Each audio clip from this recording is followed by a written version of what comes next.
It is time for our history segment, and of course we do that on local history with Harold Peacock from History Out There. How are you, mate?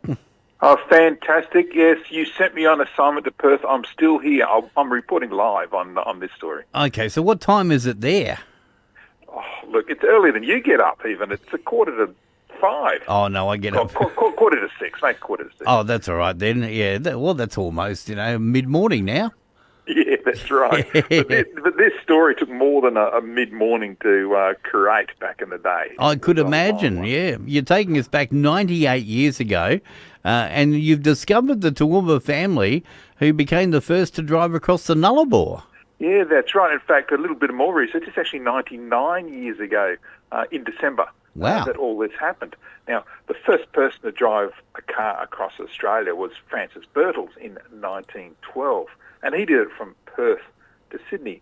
Now, Birtles was an Australian adventurer, photographer and filmmaker, and as well as being the first to drive a car across Australia, in 1927, he was the first to drive a car from England to Australia.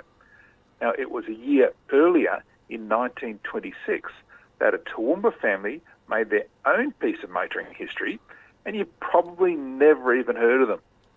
Now, whereas Birtles drove his car from west to east from Perth to Sydney, Toowoomba's Alfred de Grassa drove his motor car the other way, from east to west, and in fact went even further. He started from Toowoomba and went via Sydney, Melbourne, Adelaide, across the Nullarbor, and on to Perth. That way he went a long way around. Right. That's around 5,200 kilometres. Oh, you got to be keen. And he did it in his 1926 Model T Ford, which is made here in Australia, down in Geelong, Victoria. And Damo, the photo that I sent you shows you that he actually chose the new wire wheels. They're pretty flash at the time as an optional extra. Now, what's remarkable is that de Grassa did it at the start of summer, setting out from Toowoomba on the 5th of November and arriving in Perth just before Christmas, around the 23rd of December. Now, the days then were sunny, hot and dry, with temperatures consistently over 30 degrees Celsius or 90 degrees Fahrenheit. And remember, they had no air conditioning in their car. Yes. And if you think the desert heat would be hard for you, you should realise that the de Grassa family had not much earlier migrated from London and England. And so the searing Australian desert temperatures would have been almost unbearable for them. And to make their trip even more newsworthy, it was undertaken without any real preparation. They just took off. They set out with only 2 travelling rucks and no special supplies. They didn't even take any food. They were simply relying on the people they met along the way. And they did pass quite a few, including a group from the Harley-Davidson Club having an adventure and some other Fiat Club motorists. Now, with the exception of a mishap to one of their wheel rims, they didn't have any trouble with the car at all. The Ford was totally reliable. Now, the de Grassa family, including Alfred, his wife Mary, and 5 children, they were the first family to drive across Australia in a car. Now, but then I got me thinking, why would an English family of 7 move to Toowoomba, then take on such a ridiculous trip? Yes. Well, just months before they left Toowoomba, the de Grassa's 7-month-old daughter passed away.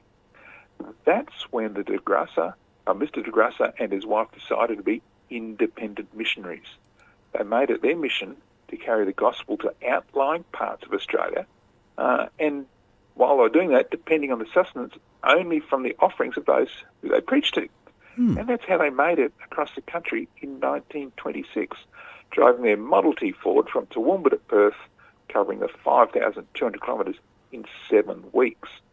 Now, look, at the story doesn't quite end there, because the desert experience doesn't appear to have affected their children at all. You see, they got through that. They flew through it. In fact, 3 of the boys went on to serve Australia in the Second World War. The oldest, Alfred, he lived to be 100 years old. Wow. Now, although the next one, Ernest, he was serving in the RAAF in Toowoomba, in Darwin. Right. When he wrote home to his wife that he'd met a girl he liked a lot and said their friendship was totally platonic until he could see that she was having a baby. Oh. Anyway, later on there was a grandson served with the SAS in Vietnam War and was mentioned in dispatches. And today there's even a de Grassa descendant in the Western Australian Parliament whose deputy leader of the opposition. Wow. So, Damo, the Toowoomba family, who in 1926 became the first family to drive a car across Australia, have really had an impact.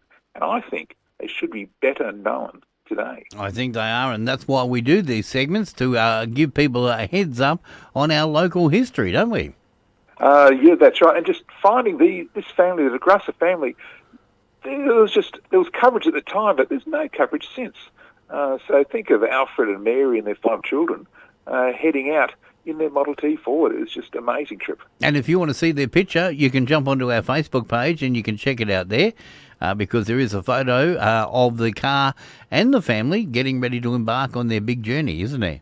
Yeah, that's right. And I've got more photos of the boys as well that I'll be posting on the website, on the historyouthere.com website, when I post a story at the end of the week. That's where you can read that story and many others about history on the Darling Downs at historyouthere.com. Great reads, and you can certainly catch up on a lot of local history. Mate, you have a safe trip back. When do you come back to Queensland? I've got a bit more research to do. You've sent me on a long assignment. I'm back at the end of the week. Okay. Well, we look forward to catching up with you again next week and finding out some more of our local history. See you then. There we go. Harold Peacock joining us on the program. And check that story out and all of the others at historyouthere.com. We'll take a break, back with our birthdays.